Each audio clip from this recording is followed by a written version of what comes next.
Let's go ahead and get it started then. Before we actually do start, we're having some technical issues, so some of us are going to sound weird.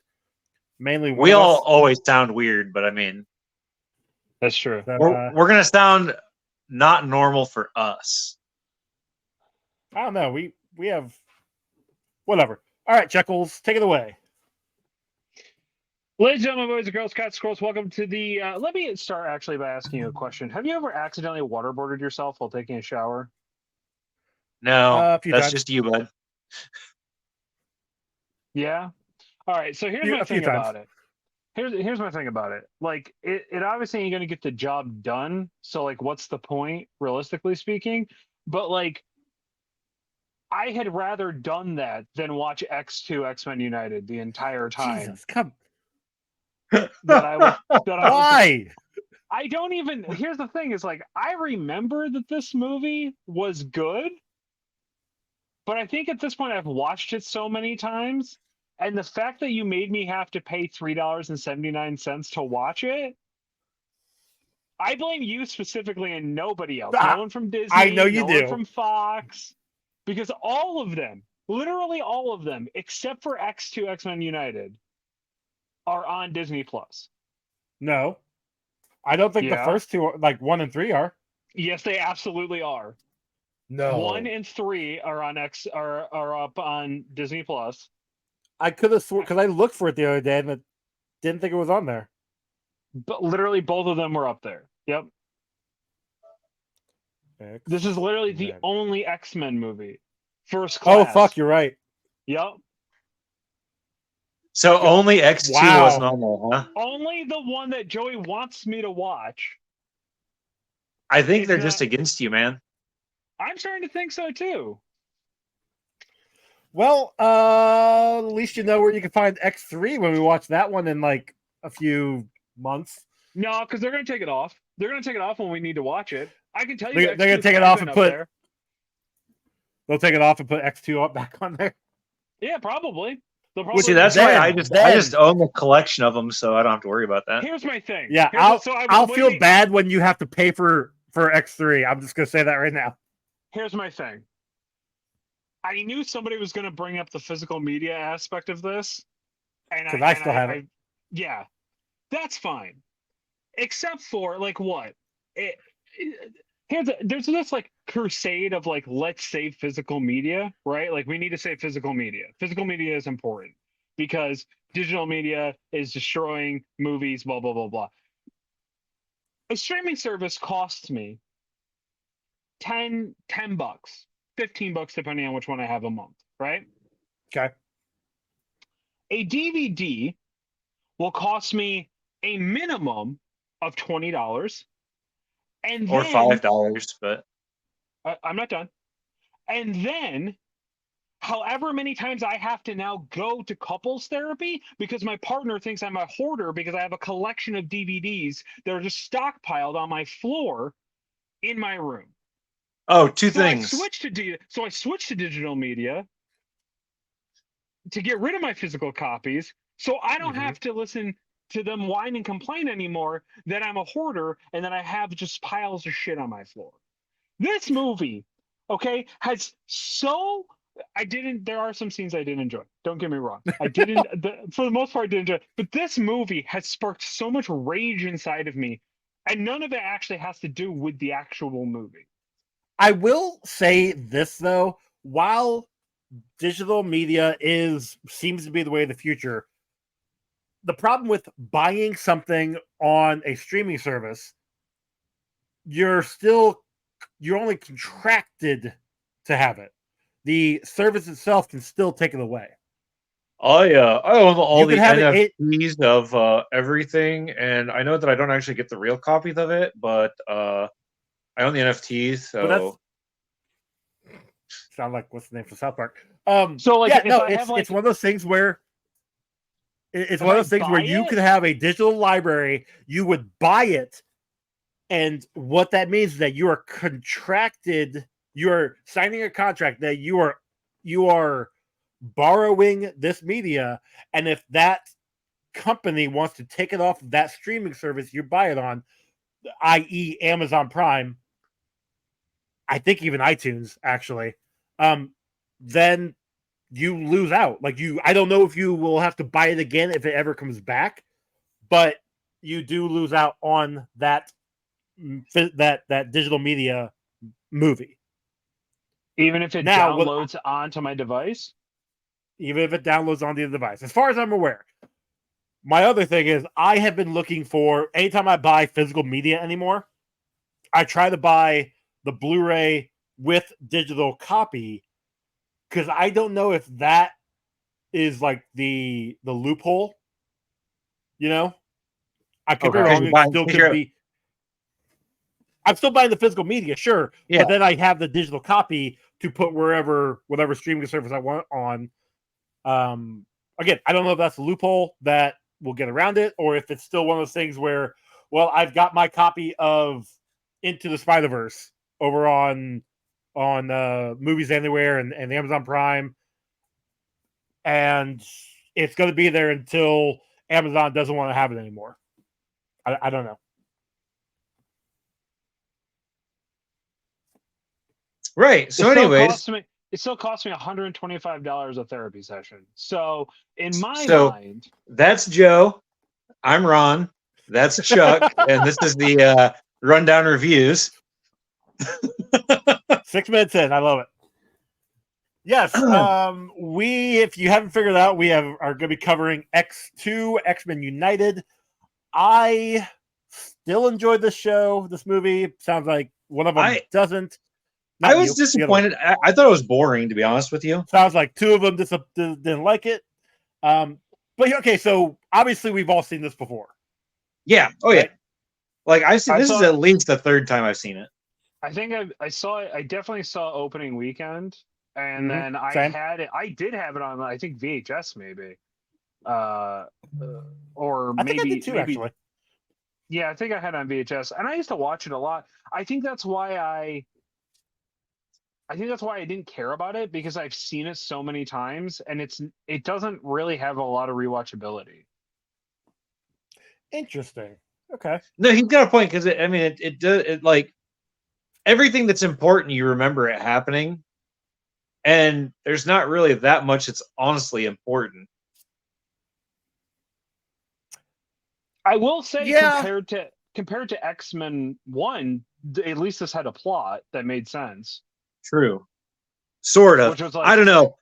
Mind control brain spooge is not really a very good plot device. So no, but that was in tandem with mutants are a problem. They're trying to take over government, so we have to wipe them out.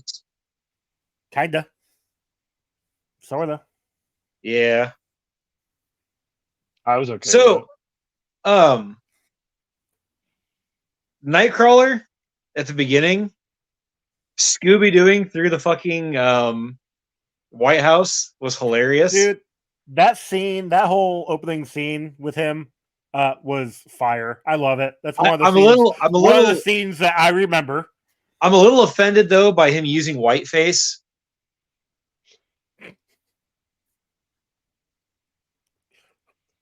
There it is. If I say it wasn't his choice, does that count? You know what the messed up part was? I knew Ron was going to make that joke going into this. Yep. Yeah. So there's a few things. One, Magneto isn't a bad guy. And he's I have that written down too. Magneto's actually a good guy. Yeah. Pyro, completely justified in every action that he does. 100%. He was justified in bullying the kids at the mall or museum. He was also justified in lighting the cops on fire. I knew you were going to say that. Hold on. Him bullying the kids at the museum. They were bullying him. Sorry. Getting retribution on the bullies. Yes, that one makes sense. Full right to not have to give them a lighter. Oh, no, I agree. 100%. Yeah. I agree with that 100%. I misspoke. He wasn't the bully. He was getting bullied. I apologize. Correct. Completely justified. Yes. The cops, Oh, I'm 100%. not gonna say The cop no. just got. The cop just shot one of his friends right in the head. Well, friends is a very loose term. Fine. Wolverine. Still one of his. Yeah. Put him all in the body bag. And they were all pointing guns at them for no reason. Yep. I actually didn't put that Wolverine death on the kill count because he didn't die. Because he didn't die. Okay. He just got knocked out for a little bit. Yeah. His brain got rung like a bell. I mean, literally, because adamantium skull.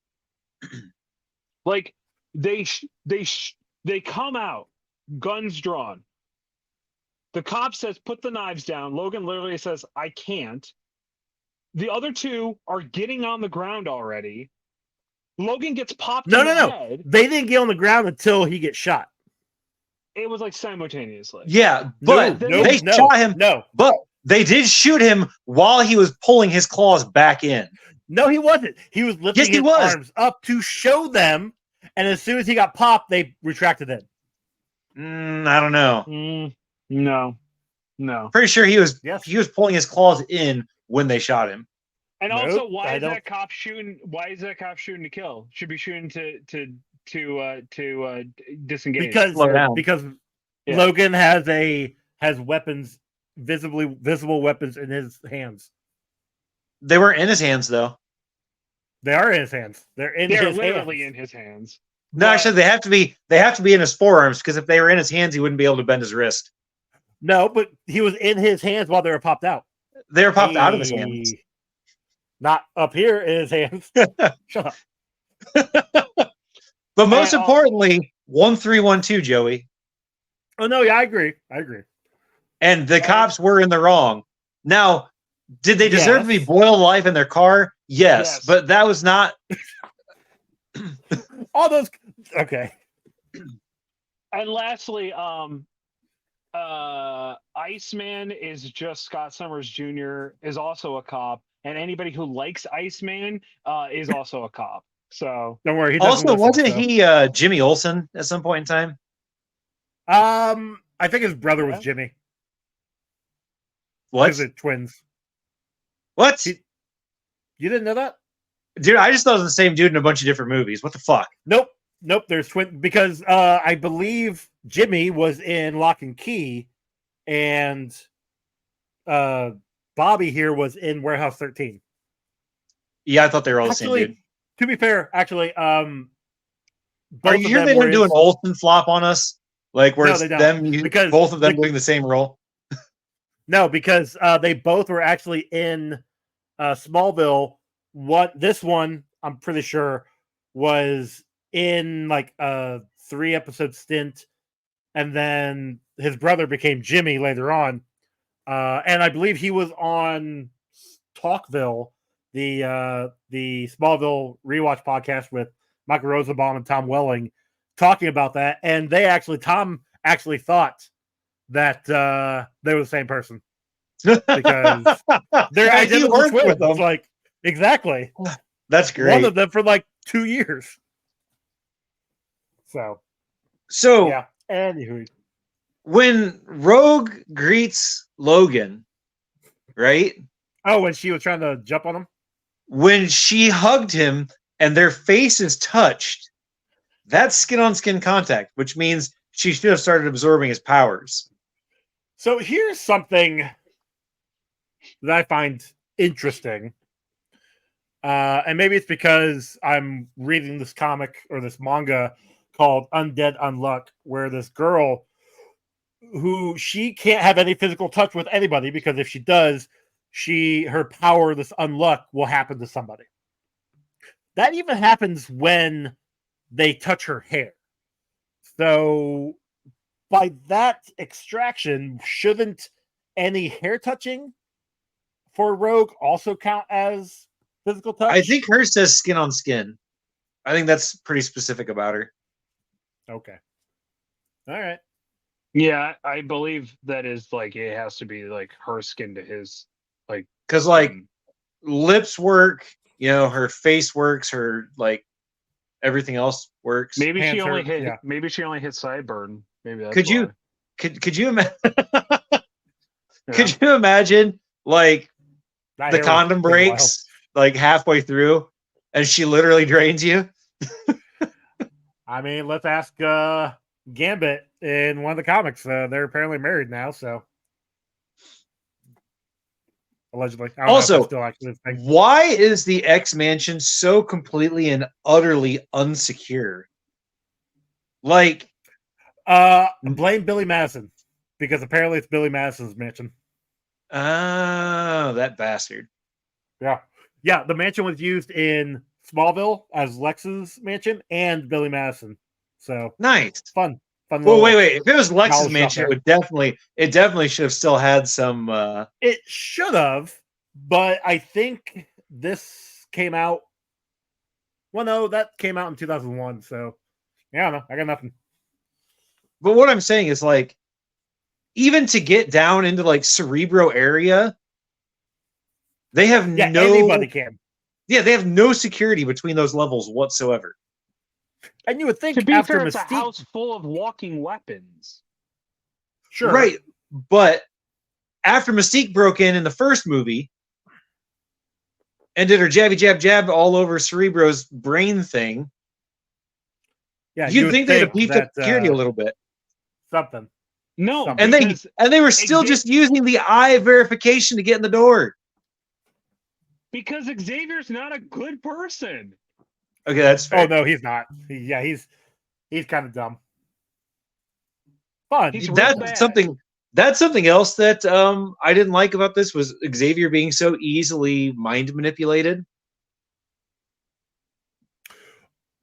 So the person that manipulated him in the comics, I have it sitting here. He's based loosely off a character named Mastermind, who is also a high intelligence psychic.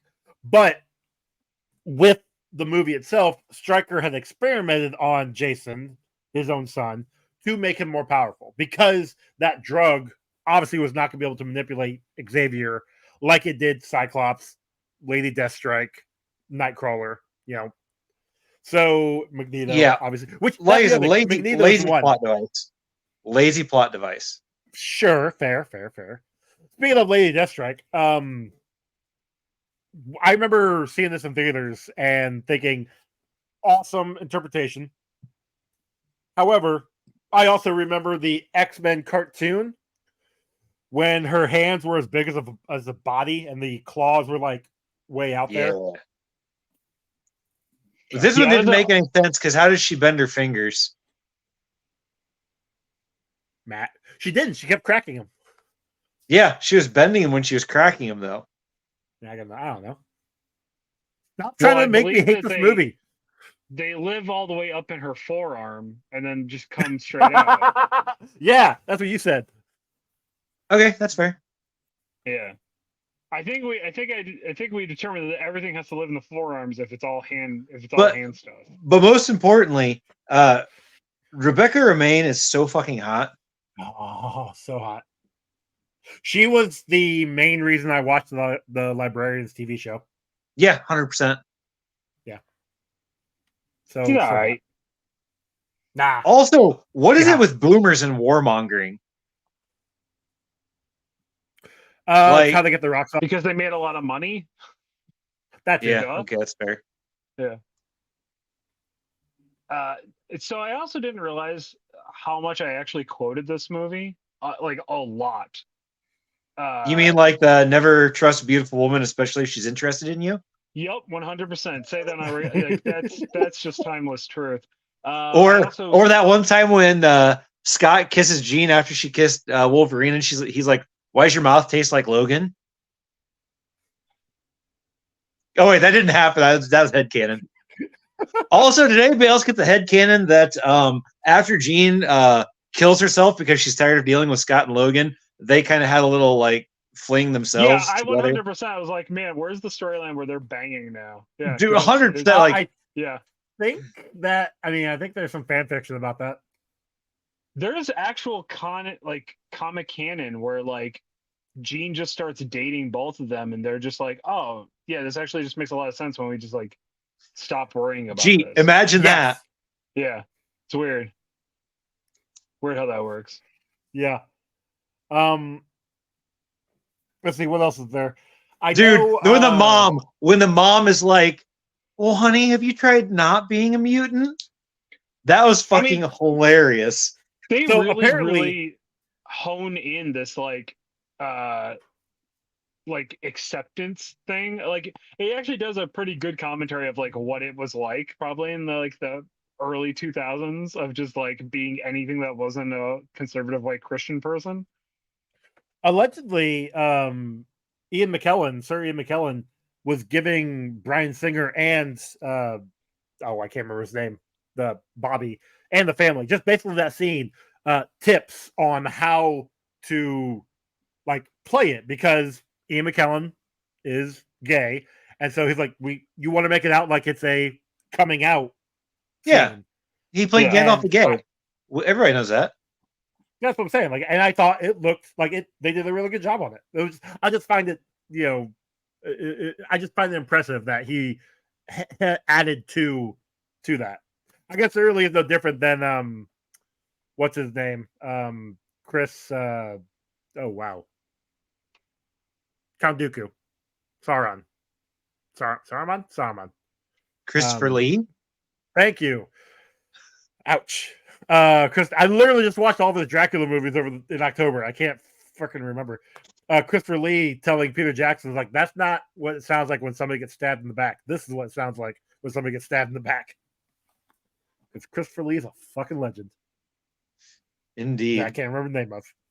So, I know I'm jumping around a bit, but at the end of the movie, when like they're trying to get the Blackbird back up and running, right? And Jean leaves and kills herself so she doesn't have to deal with Wolverine and Cyclops. Cyclops and Storm are just randomly shouting out shit like, "Oh, the ovulator's overpositing.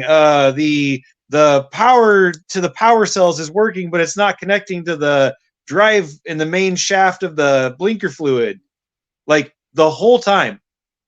But not one time did any of them in this whole entirety think, hey, what if we took the kid that freezes shit and freeze all the water that's coming towards us? And then Jean can just pick up the Blackbird and fly us away? It was a lot of water, and he is unprofessional because he just came out to his parents and they hate him. Okay, that's fair. But on the other side of that, she was so powerful she could hold back the force of that water and lift the jet up, but she couldn't just lift the jet up.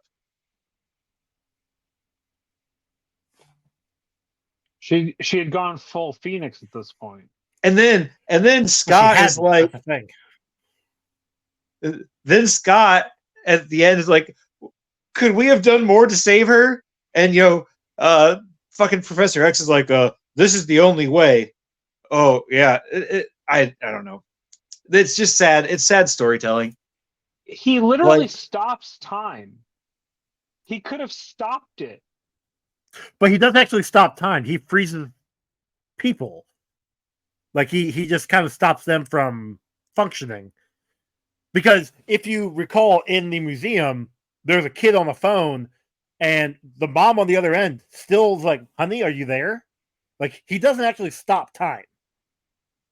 He just stops everybody's brains from perceiving time.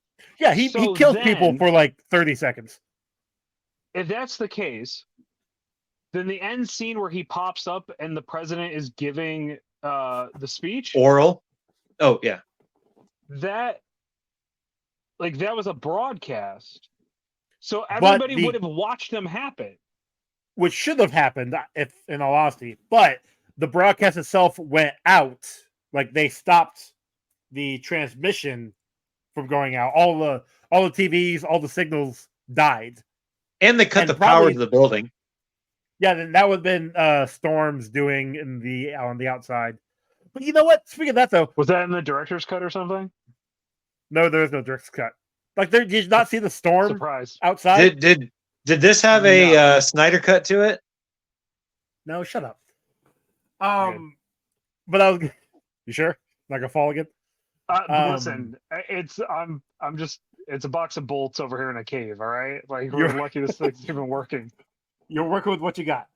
Yeah. No, so I actually have written down here, like, there's no better way to prove that you're not a threat to human society than by coming into the president's office, freezing everybody, and having like the most powerful people threaten you that you're not the most difficult person, How did they get in there? They walked in. Well, except for Xavier. Because like they imply that they're just like there. I thought he was like astral projecting them into his brain or something. You know what? But how does he get the envelope then? Yeah, that's true. That's a good point. Well, that could be Nightcrawler biffing That's in. true too. Because actually, that makes more sense. Because when it pans back to him and they're like, "Mr. President, Mr. President," he's got his own paperwork spread out in front of him, and then it goes up to the camera, and then it goes back down, and he's got the folder in his hand. Yeah, no more paperwork. So maybe he did do it mentally to him, and then they had somebody else pop the paperwork in there. That could make, you know what? And that makes more sense because otherwise they had enough time, even though they were supposed to get to DC quickly because there's something going on. They had enough time to go back to the ruins of the mansion, get Bobby and Rogue a costume so that then they could pop up in the office with costume. So maybe it was all mental. Maybe. Also, so anyways, guys, that was X-Men 2. No, we so did you guys by chance notice the size of Logan's hair throughout the movie? The varying sizes, you mean? Yeah. Allegedly, according to IMDb, the final scene in particular with him and Xavier and Scott, where his hair's like huge, and it looks like the like knockoff funny movie version of him. The Ace Ventura version. Yeah. Actually, I think at the very beginning as well. Allegedly, he was like, this was like reshoots. He was already on the set of Van Helsing at the time, and so his hair was already longer. So instead of having that cut, they put the wig on top of all that. That's why it was so bad. Yeah, makes sense. I honestly didn't notice. I just assumed it was like supposed to be fatigue. But at the very beginning, like the very first scene we see him in, it's the same way. And it's because when he's looking at that wolf, I'm like, been that traveling. looks terrible. Joey, you don't have hair, you don't understand. But like when you travel, you kind of get it all messy and stuff. You know? Okay, fair. It's been a long time since I've had hair. That's true. You're bald. Actually, yeah, about 5 or 6 years. Yeah. That's why I just don't do anything with my hair. I just let it do it at once, and then I don't have to worry about it being messy because it's just always messy. Okay, yeah. There we go. Same. That will work. I have hair. It's nice. So there was a scene that did get cut out. Oh yeah, was it the Scott and Wolverine? No, bricking right in each other's mouth, or actually there was a lot of scenes that were planned but then cut out. Allegedly, they were going to have Sabretooth and Toad come back. How did Toad come back? He's a mutant, so I don't know. This is according to IMDb, and maybe probably just a DVD or scripts or whatever. But they were supposed to come back. Toad was supposed to have a big fight with Nightcrawler at the end. Obviously, that didn't happen. So the scene when Scott is being controlled and Jean stops him, and they have that big flare out. Allegedly, that was supposed to temporarily render Jean blind, and they filmed it. And they filmed scenes where she couldn't see, but then they decided against it and they changed it up. And so I was like, I read that, and I'm watching the scene. I'm like, oh, interesting. So like when he comes up to her and like grabs her, she has her eyes closed the entire time, and they keep focusing away from her. There's one scene in particular when Logan shuts the door on the group trying to get back into the spillway because the water's coming. When he speaks and everybody looks at him, she's looking in a completely different direction because she's blind. Speaking of the spillway scene, a couple other scenes like that. I forgot that if you shove your claws into something electrical, it will do exactly what you want. I mean, it makes sense, right? Yeah, you don't get electrocuted in any conceivable way, and it will automatically listen to everything you want it to do. Yep. Well, he's wearing rubber boots, so he's conducted. He's grounded. His metal claw, that is connected to the metal in his body. Sure. Is being stopped by the rubber boots. Yeah. Being grounded in this situation, Joey, is a bad thing because the power would run right through him, which is what it should have done. Nah, it's fine. That's He's got literally the healing how factor. a wire works, Joey. Nah, it's fine. All right. I don't know electricity. That's why I burnt my hair off. There was also another scene where that got cut probably on the cutting room floor. Because I don't think it was not cutting room floor before it got filmed, where Magneto was supposed to actually help Xavier out of the Dark Cerebro. Sure. Instead of trying to kill all humans. Correct. So, which I think would have been better. I think it would have worked better because, yes, while Magneto is always right, like this just would have set up him actually working together in Days of Future Past down the road, Yeah. Yep. But they had to have that one part where the villain becomes irredeemable to make sure that he's still a villain. You know what I'm saying? Yeah, that's Days of Future Past. Or that's Last Stand. No, I'm saying for this movie. Sure. Like, for this one, they had to make sure that he was still a bad guy. But that's what Brian Cox's character was. That's what Stryker was. Like, he was the bad guy. Just short term, the bad guy. Was he the bad guy? I mean, he was trying to overthrow the government. I mean, does that make me a bad guy? I knew that doesn't make him a bad guy. Also, I don't know, man. I would think that you could probably have a personal vendetta when your son drives both you and your wife to the point of wanting to off yourself, and actually your wife then does it, and all you're looking for is a cure because obviously there's something wrong with this person to mess with us and to do that, and then you're told oh, that's just the person that he is. And it's yeah, I don't know, man, maybe I do get pushed that hard. You know what I mean? Maybe I do in some ways go, I don't know, maybe this is a fucking problem. Maybe a bunch of weapons walking around that just have the ability to tap into people's brains and make them kill themselves. Bad idea. Maybe we should do something about that. Maybe we should get rid of all the weapons. You know what I mean? Take my gun, I guess. You're going to have to. I don't know. Okay. I'm just saying. I don't think. I mean, it's the Thanos theory, right? He's right. He just went about it the wrong way, which I also think is a dumb way to look at things. So, you either just full tilt into the idea or you don't support it. You know what I mean? Okay. Yeah, I can see what you're saying. Can you? Because I'm kind of lost it myself. Okay. I don't. He's supposed to be a bad guy. I get it. So I look at him as bad. I'm not saying he's not I'm not saying he is the bad guy, obviously, right? But I don't know, man. The dude was pushed to his limit. He was trying to find a cure for his son, who was inherently a bad person. Realistically, his son's the bad person. So if he didn't put a bullet in his kid's head, he'd have been all right. No, realistically, he's a bad parent. But why? You have to adapt to what your Why else would your kid want to kill you? Because you're a terrible parent. I don't know. I mean, my kid loves me. I think I'm a good parent. Yeah.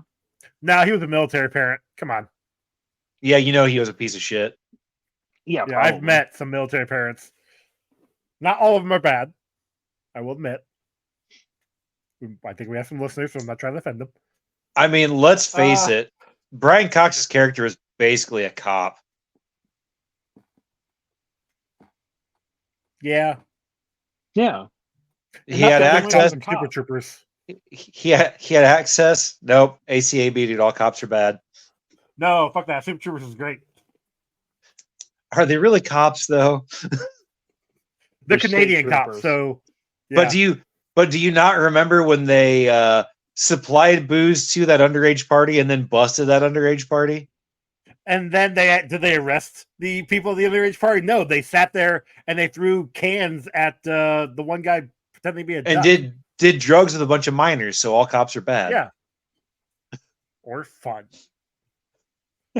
Anyway. Like that one dude in Gotham that works with the vigilante. They're only good if they then take the punishment for the crime that they committed. But they don't. Therefore, they're bad. But they didn't arrest the kids either. So they're bad at their job and they're bad. Yeah, that's why they lost their state trooper job and had to become cops. So they want to be bad at being cops so they can get the state trooper jobs back. Yeah? Yeah. Gotcha. Sure.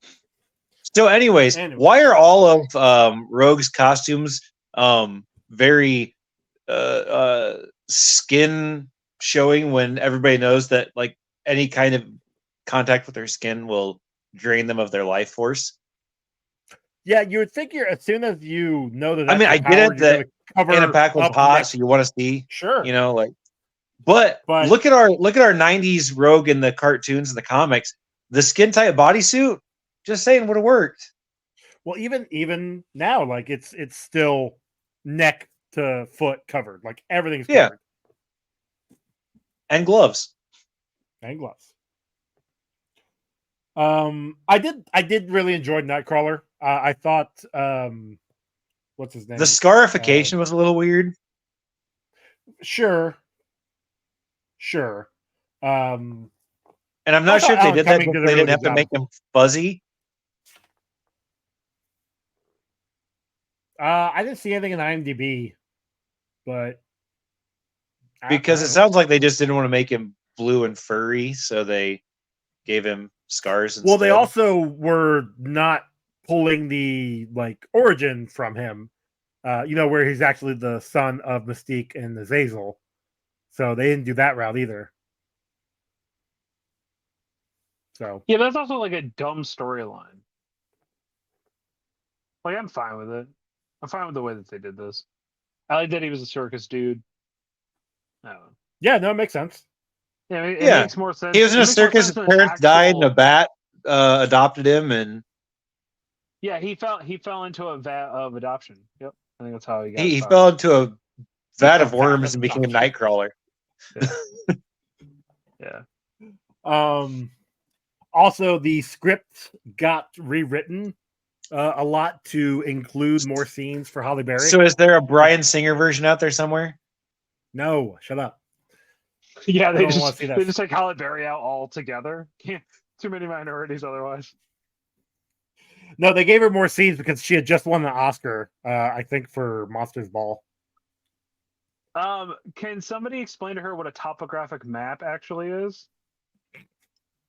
That would be super rad. Because she definitely pulls it. She goes, "This is a topographic map of the dam, and it's a 3D rendering of the dam." It's an internal topographic map, okay? Oh, gotcha. It's an eye view. That's what happens when you enhance topographical map a lot. Another fun little fact is that Hugh Jackman was offered the role of Punisher, Frank Castle, in the 2004 Punisher movie. But he was already assigned to... you would or would not? I would not have enjoyed that. I mean, he'd already been he passed that up to go to do Van Helsing, so it went to Thomas Jane. I'm actually real happy with Thomas Jane. I don't think he would have been a good It was one of those Punisher. things where I'm like, I don't think he would have either. I like him as an actor. He's not a bad actor, but I think after being 2 movies of Wolverine, I think people would have been like, "Hey, that's Wolverine. Why is he being Punisher?" Plus, it would have now, in theory, it would have worked because this is Fox. At the time, Punisher was under Lionsgate, so 2 different companies. Fine, nothing had been combined yet. Yeah, but nobody would have. But seen yeah, it no, like I don't that. think he would have been a good. He would no, people would not have. You're correct, but I'm also glad he didn't do it because he doesn't need to. He's too charismatic of a character to play Punisher. Punisher is a very, for the most part, dark and dry character. I think that's why the Netflix one was the best one I've seen so far. Yeah, Netflix one is really good. I'm really looking forward to when we get to. I mean, we'll be getting to Thomas Jane here real soon, but I'm looking forward to the Ray Stevenson one because I haven't seen that one in a while. The that's Warzone. I don't think I've seen that Warzone, one. yeah, Warzone. I don't. Weirdly enough, I don't think I did either. But it seems weird because Punisher's my favorite character, so I don't know why. But I don't think that one got as much promotion. Was it in theaters or was it like a direct to DVD? It was in theaters. Because I saw it in theaters, but I don't think it was in. And we'll get to it in a couple years. I don't think it had a lot of like push for it because people were still wanting Thomas Jane Punisher to continue on. They were waiting for that sequel, and up like 4 to 6 years later, even after his Punisher movie came out, he was still vying for it. He was still like, "Yeah, it's gonna happen. It's gonna happen. We gotta get the right script." And then it just didn't happen. He's like, "I'm out. I can't anymore." So, but we'll get to that in 2000 when we get to the 2004 one. Now, one other thing I want to bring up, and I'm curious if either one of you remember this, because I was always a big comic book fan. When this movie was being promoted, they had talked about revealing Wolverine's origins, and it was a whole big hullabaloo. So it got to the point where I think it was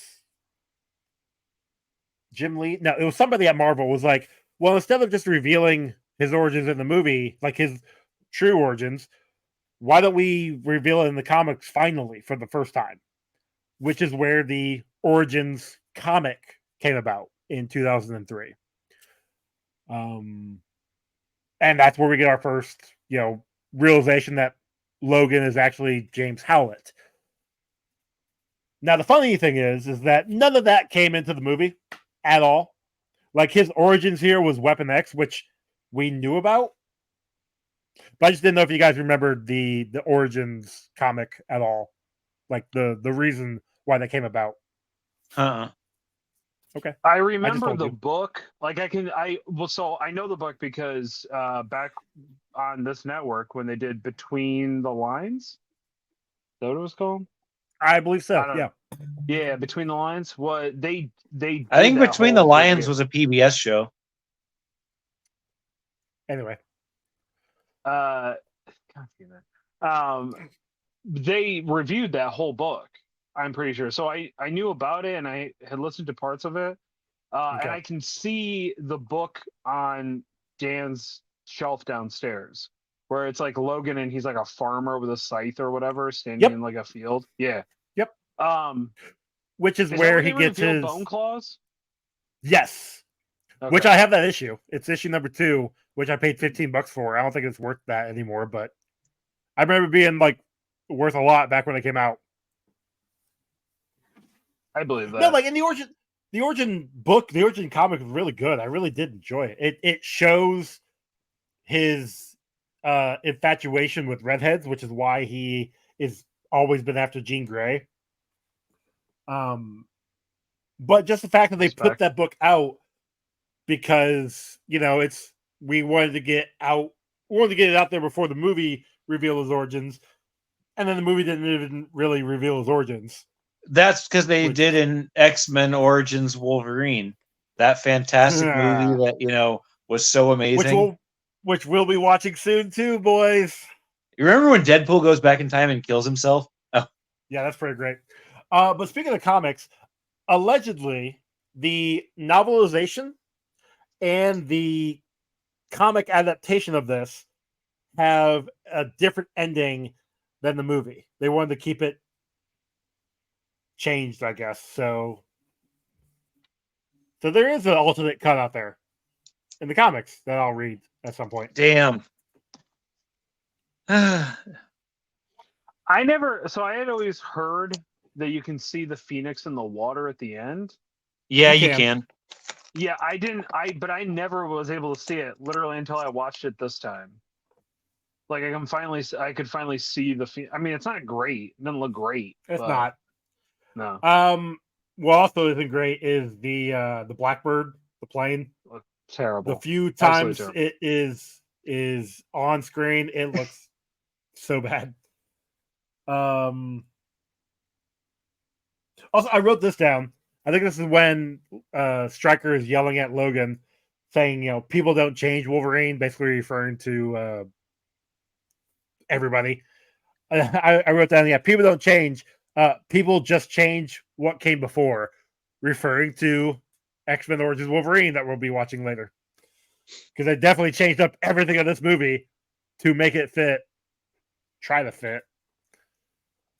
And then you have Days of Future Past, which changed everything again.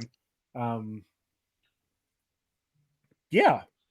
It will be interesting to cover those because I didn't watch them for the longest time and then went back and rewatched them. And so like diving into that, because I was always under the assumption it was the prequels to these, and then everybody I didn't like it, and then everybody was like, no, you got to look at it as if it's like an alternate timeline. Yeah, it's not, and then it makes more sense. Great. Yeah, we'll get into it. It's pretty on par for like X-Men story canon, and none of it makes any goddamn sense at this point. So sure, you are correct there. Yeah. Okay. I will say. Go ahead. The scene where they breach the I'm about to bring that up. Yeah, the breach the mansion. Like that's a dope scene. That's super rad. That's Wolverine getting to be Wolverine. It's really cool. Also, weird fact that I know, the guy who plays Colossus in this movie was a contestant on Tough Enough, which was the reality show for to become a professional wrestler for WWE. Nice. And his name was Hawk, but I think that was his work. I think that was his work name. That was his work name because I can't remember what his actual name is. So does he actually get credit in the movie? Yeah, he does. Oh, he does. Okay, so because he comes back for the third movie. It's not the He's same got a guy. bigger scene there. No, it's in the third movie. It is. The Deadpool movies are different. Yeah, they didn't have him in this movie as much because they didn't want to pay for the CGI to give him metal skin and then make it go away and then Well, which that scene was dope as all get out, not gonna lie. But I think a lot of it is they were focusing more on, they didn't want to bring in a ton of new characters and focus on them. Yes, they had new characters, Colossus and Kitty, Pyro, and Lady Deathstrike. Kitty was in there again, different Kitty as well. But they wanted to focus on Nightcrawler, obviously Lady Deathstrike having a thing. Not a lot, but whatever. Yeah, they didn't even give her any kind of real origin other than, this is Wolverine 2.0. Yeah, basically. Daniel Cudmore is his name. That plays Colossus. That's that. I believe that. Yeah, I believe that was him. Yeah, I mean, it is him. I literally just told you his name. No. I'm pretty sure that Hawk is Daniel. His work name was Hawk. Yeah. Okay. Yeah, super. It's just super weird because he does the review, or not the review, but the reunion episode where they it's like a talk show segment kind of thing and they're talking about it, and they're like, yeah, so because he doesn't win, I think he comes in like 4th or something like that, and they're just like, yeah, so what have you been doing? He's like, oh, I have a movie role. I just like it's an X-Men, but I can't talk about it. And like that was like the only thing, and then we all finally figured out that he was Colossus because they barely show him in the movie. Mm-hmm. Like they like don't show his face hardly at all. So it took us like a while to figure out. Because they show, I think his first scene is when he's making fun of Rogue and Bobby with a drawing, not making out. Yeah.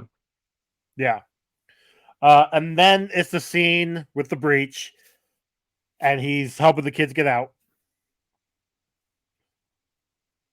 And then the screen froze. Yours did? Everybody good? Yeah. I'm fine. Yeah. It's just you. And then he has got a scene, I think at the very end when he comes back into the classroom. Like, yeah, he's not in it a lot, but I believe he's actually got more time in the third one. Yeah, a lot of them have more time in the third one. Costume in the third one. Yeah, because he's in the danger room. Yes and no. Like because they have a. Yeah. He gets he's got a costume and everything, but because I legit well. Alrighty. I think there's never mind. Fuck me. I don't think you can hear us again. Oh, you can't hear us now? No, I stopped. Oh. I stopped talking because you were talking. Go ahead. Talk. I was starting to talk and then you were just moving on a segment, so never mind. Do your superlatives. Go ahead, do a bingo, dick. Actually, Joey will do a kill count first. That's true. That's actually kill counts first. So I got a total of 37, but that's not counting Stryker and Jason, because we don't actually see them die. You didn't count Jean either, then, did you? I counted Jean. We didn't see her die. We saw the water hit her and kill her. Didn't kill her. Technically, we see the Phoenix at the end. But we don't know it's her. Sure. I also will say an entire team of mutants, literally walking weapons, kill less people than Batman.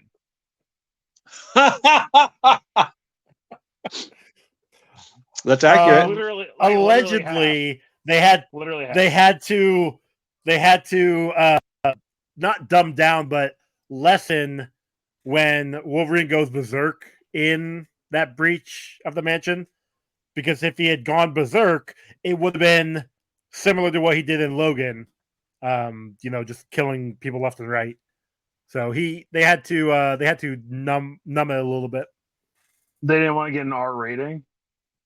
Basically, yeah. Gotcha. Okay. Stupid. All right, so bingo. Yeah, well, look. All right, so we had the Scooby-Doo chase scene with Nightcrawler in the White House. Holy crap, I forgot we had that on our thing. Government interference, comic logic, unexplainable science. We have a reformed bad guy because, Magneto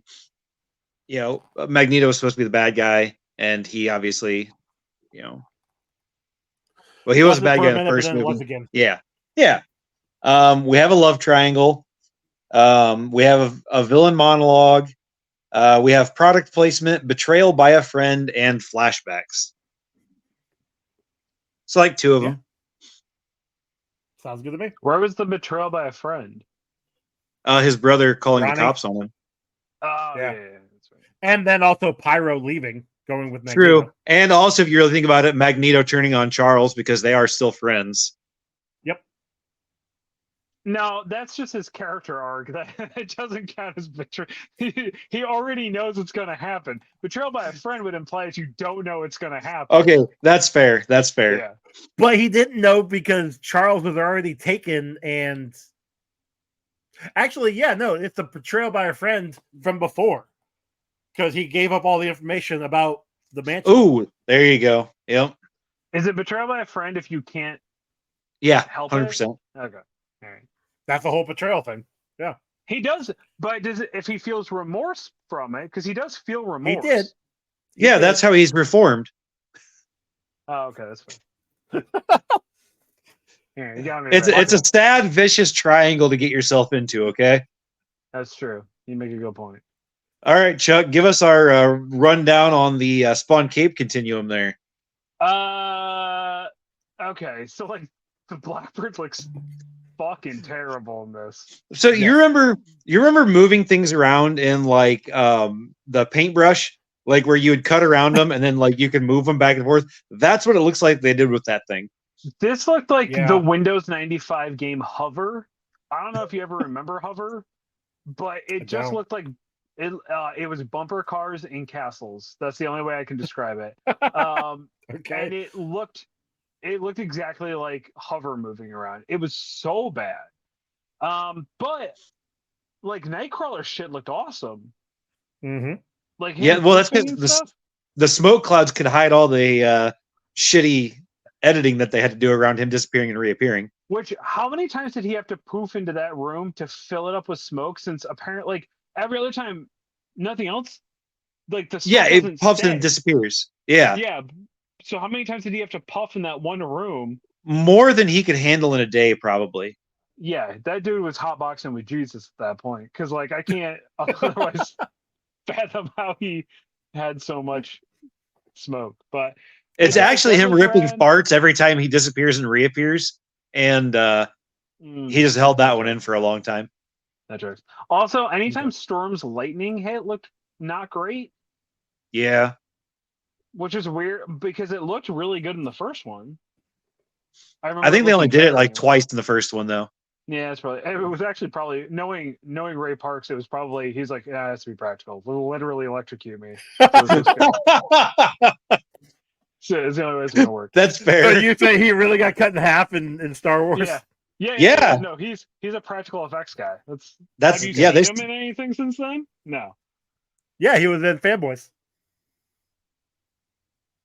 That was after. Yeah, that was no. He shot Fanboys before. No. Yes. Nope. They shot his part. No. Actually, okay, you want to know where I've seen him? The movie takes place before. He's in G.I. Joe. He's in where was it? He was in Solo. So yeah. Which takes place after. Are you sure it's him though? Yeah, yes. Because that was the whole big yeah, you do. It wasn't his audio, which is first off, that was a hologram, but stop it. Listen, they made the old guy show up in Rogue One, and he'd been dead for years. Yeah, but that's after. I'm just saying. That's after Solo, so they got better technology. Yeah, so it's not really him. That's what I'm saying. I win. No. My argument. No. 147 spawn caves out of 4. So it was really, really, really, really good? So it was good or bad? No, all the practical effects stuff was super rad and makes up for the shitty plane. Okay. And really bad burning Phoenix in the ocean. One of these days, I'll actually go back and track your Spawn Cape Continuum score. But none of it's not supposed to make sense. It's just whether doesn't look good it doesn't make sense. But that's the thing. It doesn't have to make any sense, but he can still gauge how much one goes compared to the other one.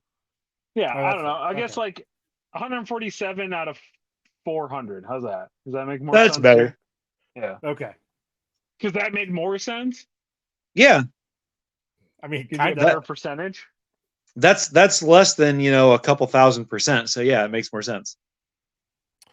I'm just saying, practical effects though look super rad. Practical effects look great. They were great. They did. And going to special effects again with Magneto moving around the Dark Cerebro room, like that looked cool. Didn't understand why he had to move all the panels around. Oh, he had to reset the panel so that they're going for humans instead of mutants. But okay, Xavier but was still able to. Like, I know yeah, that's what I was getting. Yeah, exactly. In one line, he says, "Well, I did help him build it." But like, I get we got that because he said that in the first movie as well. But he knew that if these panels were sitting here instead of sitting there, then they would like. And it's not just move a panel from one spot, like sliding it over. It's taking this panel and shoving it all the way on the other side. Like, why? Look, he didn't have to do any of that. Once he told the little kid to change it around, she changed it. He just wanted to do that because it looked cool. I don't understand why were there only certain panels in certain spots? Because Cerebro itself has the entire wall covered. Yeah, it has everything covered. So why... And Xavier even says if I push too hard, I could kill somebody. So there doesn't have to be exposed panels. Like, yeah, it doesn't make any sense. Yeah. They're behind. They're over their budget, so they couldn't afford to put all the panels in. They just had to put the important ones in. Funny enough, did you watch the credits? No. There's 500,000 people that worked on this movie. Holy shit! The credits, no joke, are like 8.5 minutes long. I don't know if it's really 500,000 people, but it seems like it because there are just names after names after names of like special effects people and like certain like they had a different team for every location that they went to. Which they went to a lot of locations. Yeah, Brazil, Spain. The budget for this movie. Yeah. Allegedly, Bryan Singer, the director, got $50 million more for his budget, and the budget itself was $110 million.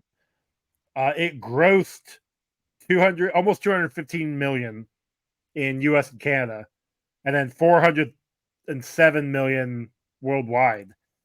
So, like, it made its money back, which is great. But I also thought I read that there were some budget cuts, and they had to cut scenes because of budget cuts. So I don't know. Release the Snyder Cut. I want 8.5 hours of X-Men and X2 now. The Singer Cut, you mean? Release the Singer Cut? No, it's Snyder's cut. Or does it have to be Zack Snyder? He went in and shot the whole movie. He redid it all. It's in black and white. It's all computer generated. Look, I can make us watch both versions. I'm only gonna make you guys watch one. It's got a weird filter on it. See, that's fine because if you made us watch both versions, I would only watch one version and just use the same notes for both shows. That's true. But it's two different movies, Ron. One's in black and white. And it would be the shorter version, whichever one that is. No, they're both same length. Oh, okay. Anyway. Then he must not have gotten much cut out of it. Anyways, Chuck, what'd you score this fucking score? All right. It's just an X-Men movie. Yeah, it's dumb and convoluted, and there's love triangle issues, and as Scott's a cop, and Iceman's a cop, and Pyro did nothing wrong, and Magneto's the dopest and also did nothing wrong. And although I never really like that Magneto in the movies doesn't have metal on his arms and legs, like the bracers and like the boots, because that is what allows. That's how he flies. Yeah, is he levitates himself with those. So that's always bugged me. But like the other part where like he extracts the iron from the dude's body and then just that was badass. Him. Yeah, that was cool. That's a dope. I replay that in my brain on a regular basis. Fuck yeah, especially like because it comes out of all of his pores. Like it's not like he just pulls out like this lump. Like he literally like out of his face, out of his arms, out of his chest, out of his legs. It's fucking like, wicked. You forget that it's like it only takes a little bit. Like if there's just enough, that dude is an absolute menace to society, Omega level threat. Mm-hmm. It's super rad. Yep. Also, when you realize that everybody's an Omega level threat on the X-Men side, you're just like, oh yeah, no, Xavier's a bad person just trying to build a army of people to take down the president. Apparently, I'm going to give this a 5.3. I don't. Okay. Weirdly enough, even though I would argue it is objectively a better movie than the first one, which I don't remember what I gave the first one. You gave the first one an 8.9? Did I really? I think so, yeah. Yeah, I don't like this as much as the first one. Okay. But it also has a lot less characters that I think were cool. So fair. That's fair.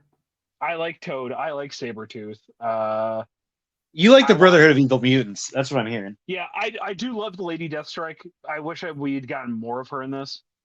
I agree with you on that one. Yeah, she kind of goes out like a punk. So allegedly, she only had one line as well, which I didn't hear it, unless her grunting was the line. But I don't know. They probably cut it so they didn't have to pay her as much. Probably, honestly. That was part of the budget cuts. Yep. Maybe. Ron, what you got? Ooh, all right. So there were some good parts. There were more bad parts. The plot was very lazy. Like, as far as the devices to make it happen go. It wasn't a terrible movie, although I did start falling asleep during the first half of it. I don't know. Like, I was sitting on the couch, I'm just like chilling, watching it. I just started like dazing off. But also, like, one of the things that I really like about X-Men movies is when they have a bunch of X-Men in them, because it makes it fun. And the fact that, like, we got 3 X-Men that barely use their powers at all. Bobby, Rogue, and Pyro. Like, other than that one scene where he lets loose with the fire on the cops because they deserve it, that's all we see of his powers. And him catching that kid's sleeve on fire, right? And what does Bobby do? He freezes a teacup, he puts out the kid's arm that's on fire, and he cools off a soda for Wolverine. He throws up that ice wall between. Oh yeah, I forgot about that. So that was in the first half of the movie. So, which apparently that was all. That actually was all ice. That wasn't digital. Really? That was practical ice. Yeah. Nice. Even when they exploded against everybody. I believe so. Nice. There's your budget. You know how expensive an ice wall is? Right. Crazy expensive.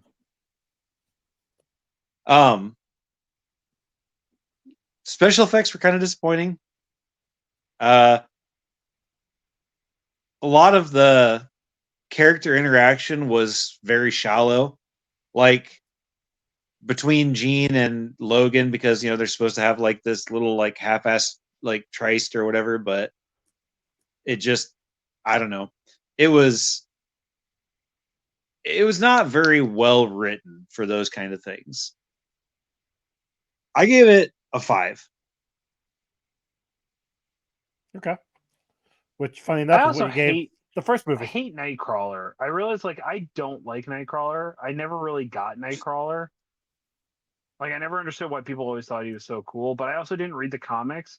And if you can't, in any other media source, prove to me why he's so cool, and then you go, well, you have to read the comics to understand the character, I immediately tap out of it. So imagine if you could just think about a place and then go there. I mean, yeah, his power is cool, but teleportation, any character with teleportation is cool, but like, I don't care for his character arc outside of his abilities. I don't know. I also hated him specifically in this movie, because he wants to be like, he has that moment with Mystique where he's like, well, if you could just be anybody, then why would you not just shapeshift the whole time? And she's like, because I shouldn't have to. I should just be accepted for who I am. And that just dawns on him apparently, or something, or he has this like coming to realization moment in that. I don't know. It just bugs me as a character. I also hate every single face that Jean makes in this movie when she's trying to figure something out, which I also actually what happened was Bryan Singer, the director, actually kept putting a mixture of laxatives and Literally, it's the face of like, is this a fart or do I have to go use the bathroom? Yeah, that's 100% what it was. Yep. Yeah. Just like like, what are you doing? Guys, that's also why most of the movie she was in the leather suit, so you couldn't tell when she shit her pants. Nom. So my score, I love this movie. We're gonna pass over the num. We're gonna pass over that. Right over that. Yep. I gave it a strange look, and that's all it was getting. All right. I'm not here to yuck his yum yum yum, I guess. That's the official yum yum sauce of the comic book rundown. All right. Anyways, Joey. I was referring to her in the suit and not the Dookie in the suit. Whatever. Well, you had really bad timing for it. Yeah, that was a really bad time on your part, buddy. It's froze up. I'm sorry. Anyway. I'm gonna keep it all in there too. So I gave this movie That's why she wore the pants. I really like this movie. I thought it was better than the first one. I can see your points on like the story not being great, but I did enjoy it. And maybe it's because of my nostalgia of leading to see this movie in theaters, and I still have that remembrance of it.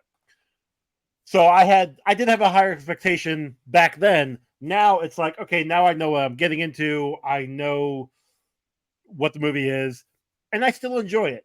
Do I watch it all the time? No, but like I did when they came out. I'm right there with Chuck. Like I watch this movie constantly back in the day, and I still enjoy it. I still have fun watching it. So yeah, 8 for me gives us a combined score of 6.1, which ties it on our list at number 29 out of 82 with Men in Black 2. And it's just below Street Fighter from 1994, the live action one, at a 6.13, and just above Batman Forever at a 6.03. That's a good spot for it. I like that spot for it. Yeah, that's actually that's a pretty solid like group of movies for it to be considered again. Yeah. I would say I had as much fun watching this as I did any of those. Okay. I think I had more fun watching Street Fighter than I did watching this. That's true. But that's just because of how ridiculous it is. But that's why Street Fighter is above it. So yeah. Right. I think I've seen this movie so many times that I just don't need to ever watch it again. Unless I'm like really like if I'm sitting down with my nephew, okay, fine, I'll watch it again. But like I don't ever need to watch. I'm not gonna put this on in the background. I don't like it that much. I also definitely remember when I went to the theaters and Nightcrawler pops up, and it's like the scene where he has the knife and he's about to stab the president and then gets shot. The guy in front of me stood up and clapped because of how cool he thought Nightcrawler was. And you didn't punch him in the back of the head? I think that's why I don't like Nightcrawler. I think I figured it out. That's fair. I mean, that would probably kill a character for me too. Yeah. Was that guy Tim France? No, because I don't think Tim likes Nightcrawler. Oh no, Tim does like Nightcrawler. It might have been. I honestly, at this point, who knows? It's hard to say. Anyway, hot shot to the boss. All right, so Chuck, where can they find you on the internet? You can find me at Niche. You can find me at Instagram and TikTok, Kicked Out of the Hood, No Ian Kicked. You can find me over on this network for 10 episodes of Elite 8 Showdown. It's a podcast that I used to do that we brought back because we had one singular fan buy $150 worth of merch in exchange for 10 new episodes. I am not joking. I wish that was a joke. It actually happened, so I have to. Who's the super fan again? Xpaxis something. It's Xpaxis. That's all I know. Yeah, I mean, no, I just want to make sure he got a shout out, or Yeah, that dude is an absolute legend. So you're telling me it wasn't Pony Danza? Oh no, fuck Pony Danza. That motherfucker doesn't deserve any credit of being a fan. There's only one true fan of Elite 8 Showdown, But it's an 8 subject bracket elimination tournament on anything and everything. If you've never seen the show, check the backlogs. And then come join us for 10 episodes. All the characters are back because we contractually had to bring them back, and there's nothing I can do about it. Looking forward to that. 100% looking forward to that. I never did cancel my subscription to Elite 8, so still subscribe to it. So what? Wait, hold on. You give the network $3, but you won't change it to 301 and then pay yourself. Yeah. Okay. No, right. no, because I buy it like I do the yearly subscription, so it's cheaper, and I just never actually change so do the yearly subscription and then just change it to 301. Oh, I know. I still have it. All right. Look, I liked Elite 8 show that more than my own show. How's that? That's not really all that. That's not a great testimonial, but I'll take it. I guess it's fine. Of course, when I bought all that, I wasn't part of the network, so I just never got. I'm too damn lazy to go change it. Yeah, Ron, where can I find you? You can find me on TikTok and Instagram at Good at This Game. You can also find my art page at Good Art This Game. I've actually been putting things on there because I did things and stuff. Hey. And so yeah. All right, Joey. You guys can find me on Twitter, Comic Rundown, Instagram, Comic Book Rundown, Threads, Comic Book Rundown.